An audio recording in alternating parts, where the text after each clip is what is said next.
Hey everyone, welcome to GIS class. In this lab we're going to see the environment of ArcGIS desktop and make a very simple and quick map in ArcMap environment. You're going to make a map of the coolest place you have ever visited.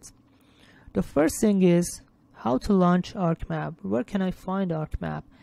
If you remember from the previous labs, when you are in the VDI environment, which is here, from the start menu under academic software you can find ArcMap 10.7. Actually, ArcGIS desktop consists of several modules such as ArcMap, ArcCatalog, ArcScene, and ArcGlobe. So here is ArcMap, and the other one I could find is ArcCatalog, but I couldn't find ArcScene and ArcGlobe. But we may talk briefly about each of these modules in future labs. But keep in mind that the most of the work in this course will be done in ArcMap environment. So go ahead and select ArcMap 10.7.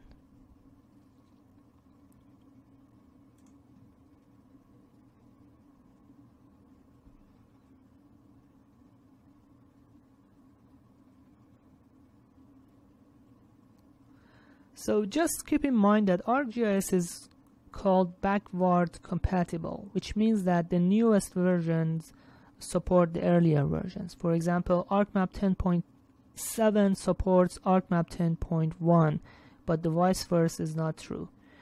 There is no much difference between the versions after 10, so any versions of ArcMap that came after 10 installed in your computer works for this class. So when you launch your ArcMap, you will see this window which asks you whether you want to use previous projects or existing maps or make a new map using a template. As we're gonna make a new blank map, so we can click on cancel or OK, or we can simply close this box, this window. So here is the environment of ArcMap. ArcMap is basically divided into two sections. The section on the left is called the table of contents. So this part is table of contents, or TOC. This is where all feature classes or layers will be located. And the section on the right, this part, is called data view. This is where your data or feature classes will be displayed. So other important parts are main menu, which is this part, which is main menu. Toolbars, this one is toolbars. So if you drag the toolbar, you can see the toolbars, and then you can drag it to here, or maybe you can drag it here or here. So it's tools toolbar. Arc toolbox is another important tool. This is this red box. All of the tools is a very comprehensive and complete tools, all of the tools in the ArcGIS desktop. Here on the side you can see our catalog. Where is our catalog? That's here. So this one is our catalog. So here you can see our catalog. So you can go from ArcMap, which is this environment, to ArcCatalog, and also if you open ArcCatalog you can switch to ArcMap. So we're gonna add a base map or existing map to ArcMap. So in order to add the base map, which are global and full collection of GIS data, you should find this plus sign with yellow background. This is called Add Data button that allows you to add your GIS data. But today we're gonna use pre-existing maps. So there is a drop down arrow, this one. Right next to it, click on it and select Add Base Map.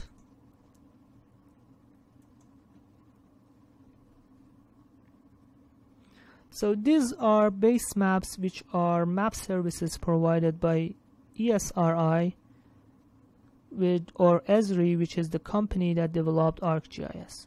So you can choose any base map that you like, such as I would choose a National Geographic, and then I click Add.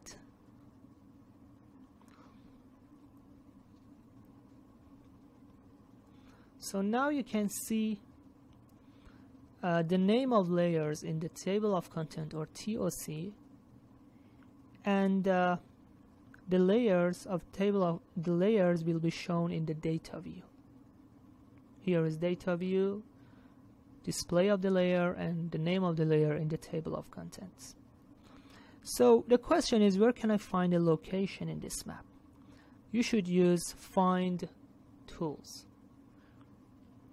In the Tools toolbar, which, as I said, is very important toolbar. So if you cannot see Tools toolbar, sometimes you cannot find Tools toolbar, just right click in this space, any location in this space, and then find Tools. So it's checked, so it's here. But sometimes it's unchecked and you can't find Tools toolbar. So again, right click and then Tools. So in the Tools toolbar, if you select this black icon which looks like a binocular, this is called Find. So we can find locations in the base map.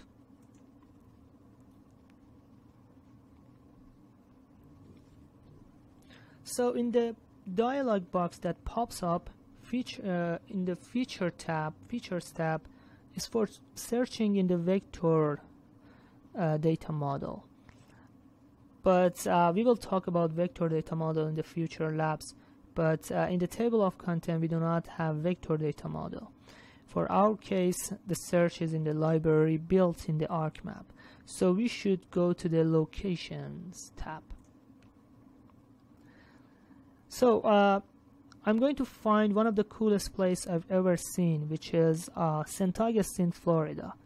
Maybe it's not the coolest place for you, but I have some good memories in St. Augustine, so I choose St. Augustine. You can choose any place that you think is the coolest place in the US or any place in the world, so we can get some ideas for future travels. So type the name of the place and hit Find to see the results. So St. Augustine, and then Find. So you can see St. Augustine, Florida, St. Augustine, Maryland, and so forth. So if you right click on St. Augustine, Florida, and then zoom to, it zooms to the St. Augustine, Florida. Okay.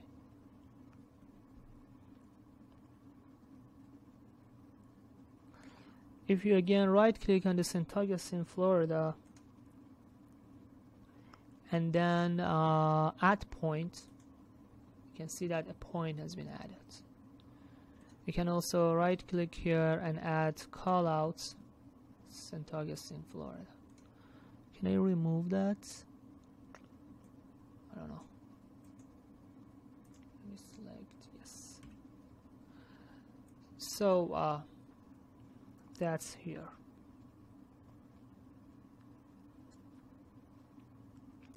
So if you want to see more details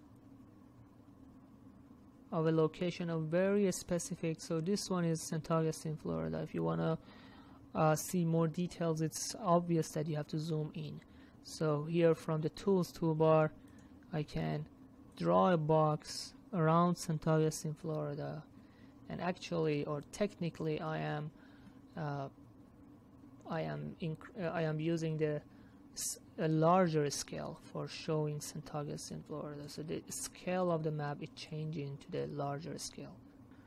If you want to move your map to right and left or down and top, so you can easily use this pen icon, and then you can move your map.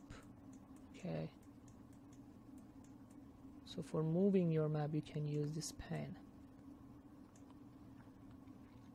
If you lost an extent, for example, you unintentionally zoom into the middle of nowhere, okay, I don't know, like this place, okay, and you want to come back to St. Augustine, Florida. Sometimes it's very difficult to find the specific extent. You can easily click on go back to previous extent. So you have to put the go back to previous extent several times, so you can going back to the previous extent. You can also go to the next extent, which was the nowhere, right? So if you want to see the whole map, the entire world, or the entire of your data, you should select full extent, this icon.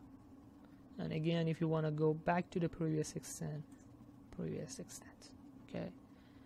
So I want you to play with this, with the tools toolbar, with the icon, zoom in, zoom out, pan, full extent.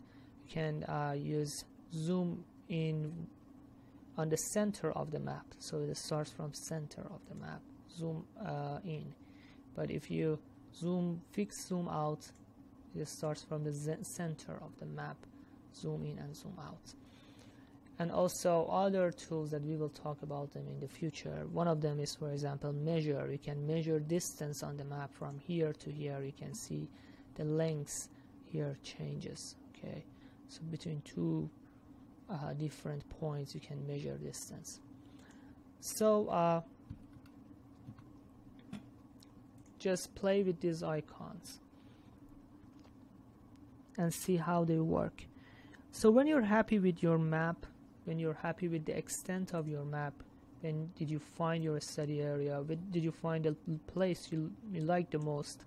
So for example, this is the best place I've ever seen, okay. So when you're happy with your map, it's time for you to add some map elements, such as north arrow, such as a scale bar, such as legend or neat line to your map. We should switch to the layout view, okay. So before that, what is north arrow? North arrow shows you the orientation of the map, and a scale bar helps you to estimate the distance or size of the study area, and the boundary around the map is called neat line. And also we need a description of the location. So these are important and main elements of the map. In the future we will talk about some other important elements to create very advanced maps. So but for the first class, let's keep it very simple. So the question is how we can add the base map, the map elements to our map. You need to switch to the layout view, which is here. So there is a very small button in the bottom corner right next to the data view. This one is data view. Next to it is layout view. When you click on layout view button, it takes you to a new environment. In this environment, you can add all of the necessary elements such as north arrow, scale bar, and so forth. So for example, if I want to add north arrow, I should go to the insert menu and then select north arrow, okay.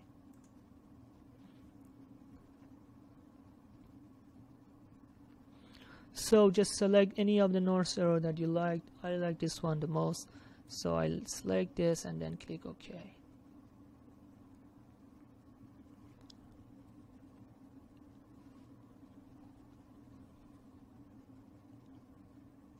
So you can see that the north arrow has been added to your map. You can resize the north arrow and then move it to a good location, good place.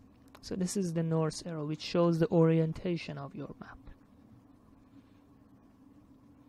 So how can I add a scale bar? A scale bar helps you to estimate distance between features, between 2 points, and also estimate the size of the study area.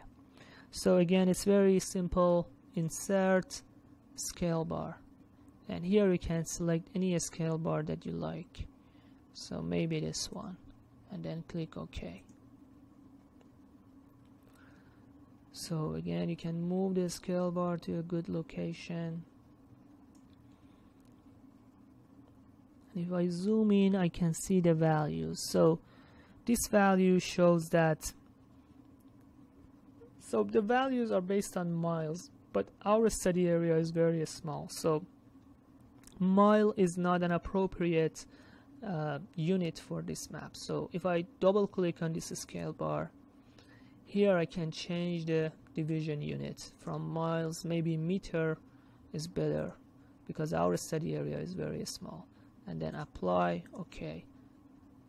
Here you can also change the values to better or easier estimate the distance. If I change the value to like this, so each division equals to 250 meters. So this distance, for example, this black one, equals to 250 meters on the ground.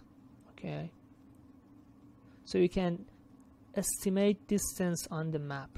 Okay, and also you can estimate the area of your study area. Okay, that's how the scale bar works. So if your study area is very small like this, maybe meters, feet are good units.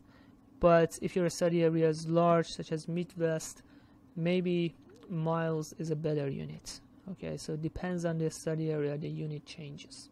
So, but do not use meter, for example, for the entire US. It doesn't make sense. It's very large values. So here also we have subdivisions for the scale bar. It's for more accurate estimation of the distance. Okay, for example, these areas, so you can better estimate the distance with having subdivisions. So you can change the number of the divisions and subdivisions. If you double click on the scale bar, here we can change number of subdivisions from 4. Here you can see it's 4. 1, 2, 3, 4. If I change it to 2, apply, you can see the number of the subdivision changes to 2. So again, it's for having more accurate estimation of distances.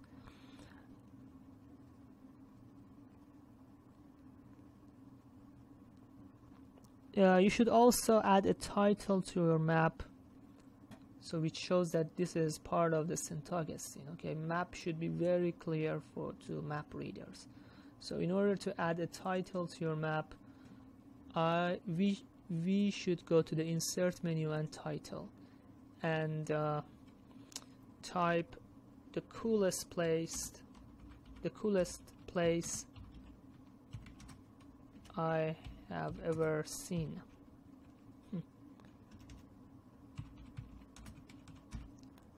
And then click OK. So you can see it can be added to your map. You can still double click on it and change the font or size of the font by clicking on change symbol to, for example, Times, and size of it to 28, bold. Okay. So you can see that it changes. You can also change the size of the study area and move your map, and put your north arrow here, your scale bar here. You should also provide some information about yourself, who created the map, lab number, the date of creation, in the future, map projection, and so forth. Or legend, but for this map, legend doesn't make sense because it's only based on the base map. As I said, you cannot say that here is forest, here is lake, here is a bridge. So the legend doesn't make sense for this map, but in the future we have to use legend for our maps. So the next thing that you need to add to your map, so instead of legend, I add some description to our map, so which is a text. If I click insert text, So you can see the text is very small, has been added. If you double click on it, you can add some information such as author, or not the author, creator or generator, or by your name. Okay,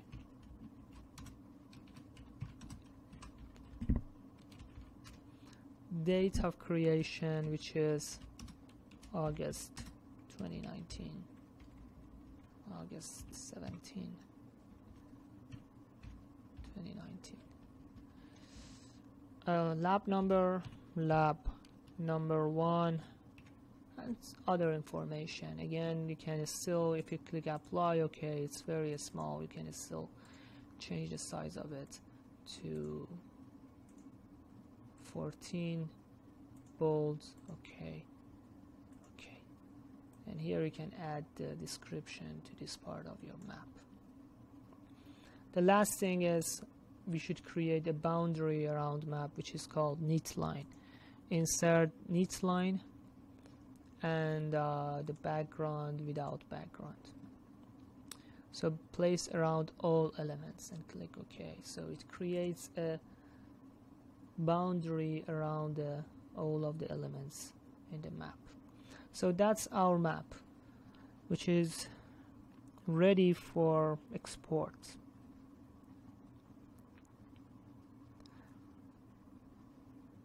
And one thing that I forgot to mention is that here you can type the source, which is National Geographic. Source of data. Okay, click OK, and then move it to this part. Nice. So what else?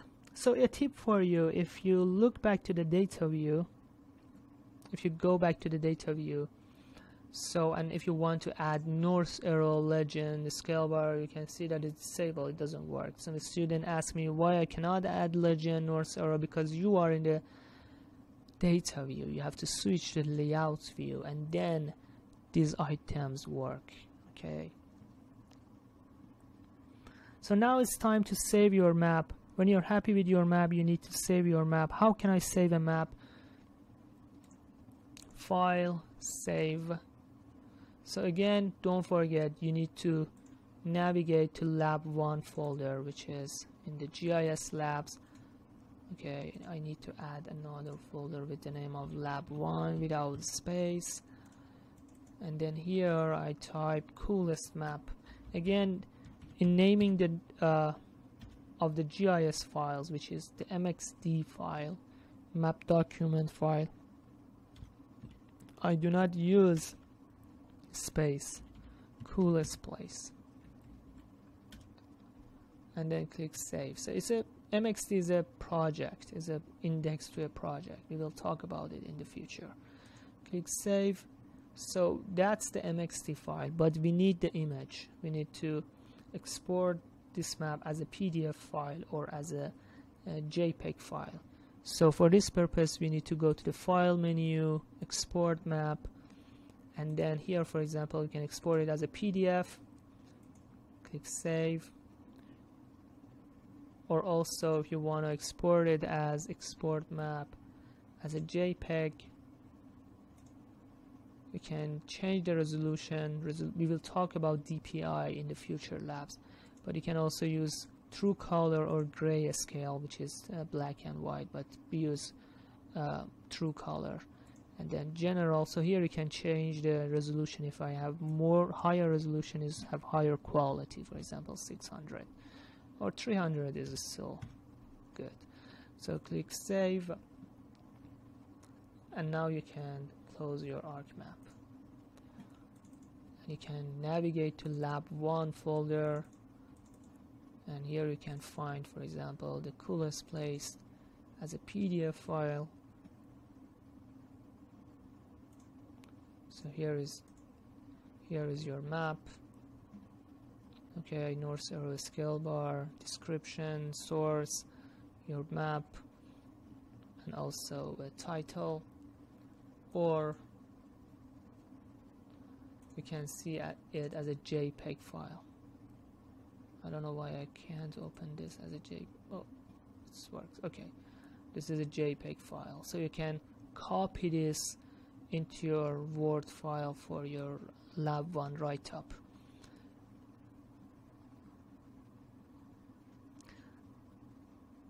So and one thing that I have to say is that I highly recommend you to save your data or result of your work, which is this map, on both flash drive and also clouds, or on the edge drive or flash drive or clouds, which was OneDrive. So that's all for today.